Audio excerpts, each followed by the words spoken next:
Okay, Survivor fans, we have just seen the season premiere of season 38. I can't believe it's 38. It's called The Edge of Extinction this year. I'm Marcus James Dixon. I'm here with Susan Wloszczyna. And Susan, what were your quick takes? Let's start with what you really loved about the season premiere. Well, you knew with 4 returning players, they were all going to be kind of fawning a little on them.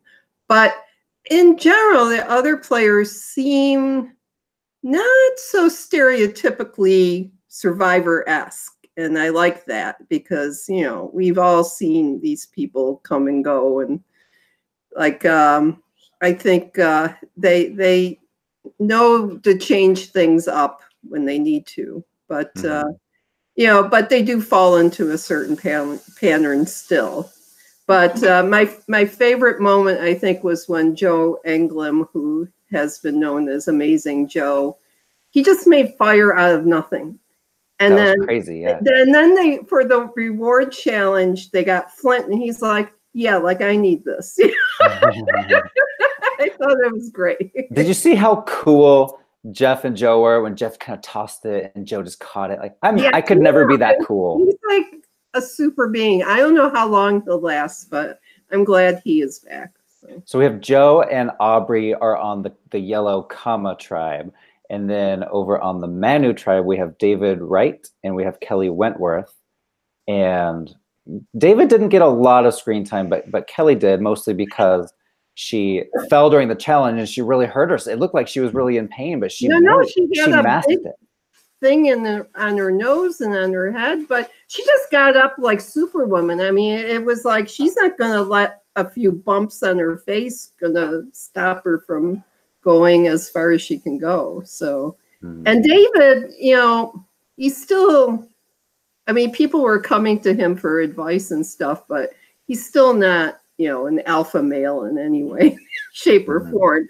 But, you know, he does know what to do when you get there and how to behave. And he didn't cause anyone to think he was, you know, unduly a, you know, threat to their game or whatever. Of these 4 returnings, who do you think can make it to the end? And who do you think will be voted out very, very soon? Well, see, I think Aubrey, she said she's going to keep her head down. She did. She didn't do anything to upset people, but she also didn't do anything super heroic, like Joe making fire in the minute they got there. And I think Kelly's a little, I don't know. You know, I forget how she was on her other seasons, but she's somebody, you know, she made an alliance with, I think it was Laura, who's a younger player. And they already were kind of, you know, freaked out by that. So she needs to be a little more careful. And Joe is just Joe. He's just going to be, you know, a super being until they vote him off. So. And the good news this season, even though you're voted off, I guess there's a chance you can come back. It was kind of mysterious at the end, but I loved that ending. It felt like an episode of Lost. Yeah. Reem gets voted out and she has to decide whether she wants to end her adventure. I don't think anyone's going to decide to end their adventure. That's just crazy. Or she can decide. But it depends how far in the game, if they're hurt, if they just don't want it anymore. Because I don't know how they would know what it's like there. So, you know, I think she didn't realize. I mean, you go in the dark with a weird torch, and then you get on the island, you're like, there's nothing here. What did I do? You know? I was looking for a hatch. Where was the hatch? Like in Lost, you know, right? This great mystery show. That's what it reminded me of. And there was thunder and there was lightning. And of course, that was probably just added in post. But it was so mysterious, and I loved how it ended that way, with us not really knowing what's going to happen. I mean, how many people are going to go to this island before one of them gets the chance to come back? Or will multiple people get the chance to come back? We don't know. And then, you know, other people will show up and they have to get along with them. And it's been very hard for them because it's their island. And then you have these other people coming and, you know, are they going to, you know, create a strain on what they have to do there and all that. So I don't know. It wasn't explained that much, but they want to get very spiritual about this. Like you kind of reflect on things and stuff, which doesn't make for great TV, but we'll see how that goes. But I it used to be on, what did they call the other island that? There was Exile Island and there was Redemption Island. Yeah, Exile Island was kind of, I forget what they did for rewards and things like that. And yeah, that was just basically like if you lose the challenge and you have to go there for the night, or it wasn't really like a big twist. Long term, yeah. Right, but Redemption Island was more like a long-term thing where people that got voted out, they would have to battle to stay in, and then if you won all of the battles, if you were the last one remaining, then you got to enter at the merge, I believe it was. Yeah. But there's something different about these players. I mean, I'm not quite sure, because there's this one guy who's a military guy and his nickname's War Dog, and he's training to be a lawyer too, and he doesn't want to tell anyone he's a lawyer, so you can figure out that maybe he's the kind of lawyer you don't want to have on your side unless you want someone to really tear someone apart. So, but nobody, struck me as somebody very pushy. I mean, they seem to have like kind of more livelier personalities because everyone's usually so afraid to expose their personalities so soon. And it's funny you mentioned that because the one person that did do that, she got voted off. Do you think she sunk her own grave at tribal council, or was she going home no matter what she said at tribal council? No, they already figured, because you don't know everybody yet. So you're doing very, surface things. And because she took their shirts that were drying and put them on the beach instead of in the tree, like, get over, it was a lame excuse, but you have to vote someone off for some reason. So that was their reason, that she was being too much of a mom. And there's little Keith who wants a mom. Oh, that was great. I love that. One of my negatives was that Keith didn't really, prepare like he should have. Like he should have learned to swim before he came. But it was such a good moment in the ocean where they were teaching him. That was a cool survivor moment. Although that kind of put those three on the outs. Yes, with their because tribe. they were now put in a circle together and saying one of them was going to go home. So it happens every time. But but the cool thing about Extinction Island is that who knows how long they can be there, and they can put up a flag and say, "I've had enough," and just leave. Right. And then, but we'll see. I mean, I'm appreciating that they've made this twist and turn this way, because it sounds like it could actually add something of value, rather than they just go to an island and then they open a box and it says something or it doesn't. I forget. Was that Ghost Island? I forgot.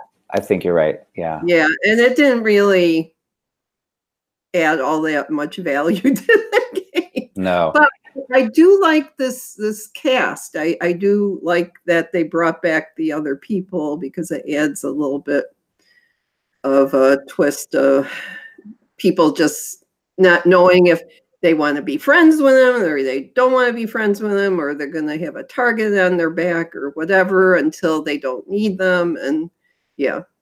There's always secret advantages. And this time Ron found it on the boat. And it was actually a clue that just said, go and dig up. It said go 3 feet east of the tree mail. And I'm thinking, how does he know where east is? He automatically just went right to that spot. That's pretty impressive. Well, that guy is interesting. He is a motivational speaker, Ron Clark. And Matthew Perry played him in the TV movie because he was some kind of teacher of the year, and Oprah Winfrey gave him something. And so he's more than just what he seemed when he was walking on the sand trying to figure out where the advantage was. what did you think of what he dug up? So he dug up this menu that gives him 3 options. He could steal a reward, he can steal a vote, or he can get, no, not steal a vote, he can get an extra vote, or Right. he can get individual immunity. I think it's great. That's better than your usual advantage. So Yeah, I think it's pretty and cool. so I don't know if they'll have idols then. Like, Yeah, I guess this, if he chooses the idol, maybe this is the only way to get an idol. You have to find this menu first. right, yeah. So And he can only use it in the next 3 tribals, which is interesting. right. Yeah. Well, they do that now. They put time limits on the things that aren't just the regular idols, which makes it more exciting because you can't keep it till the end like a regular idol. So Well, is there anything else? Season so far. I mean, it's only an hour, but Yeah, I feel like we just watched the whole marathon. There's so much to talk about. yeah. Do you have any final thoughts on the season premiere? I think I could watch these people. Sometimes some seasons I just go, I can't deal with them, you know. But these seem to be a little more genuine or something. I mean, that could all change very quickly, of course. But and I hope there's not a lot of injuries and bad weather like there was the last time, because it's not any fun to watch people suffer. Right. They're in the same location, I believe. They're still in Fiji. Yeah, but Fiji. I think the Fiji rainy season has passed. So hopefully we Yeah. won't see any more evacuations. Yeah, because it's not really fun to see people hurt. Well, if you're voting at Gold Derby each week, something you should know that just when someone's voted out this season, we're going to leave them in the prediction center so you can still predict if Reem's going to win. But otherwise, sorry, my cat is interrupting. Otherwise, please go make your votes now for what you think is going to happen next week, who's going to be voted out and who's going to win immunity and all of that fun stuff. Well, who you think will be the next? I'm worried about Aubrey. No. Those 2 guys, I'm sorry, I forget their names, but they were talking about, getting rid of her, and that could be foreshadowing for something that's coming up, or maybe a blind side. I think you're wrong. Who are you going to predict to go home next? Who's a threat? I mean, I think that Ron guy could. It depends what he does with his menu of options there. Yeah. I would take if he shows it to anyone or anything like that. I would not show it to anyone, and I would make sure I took the immunity idol. Yeah, I think that would be the best. So anyway, right. Yeah. Thanks everyone for watching. It's going to be a good season. So we'll see. I could be wrong.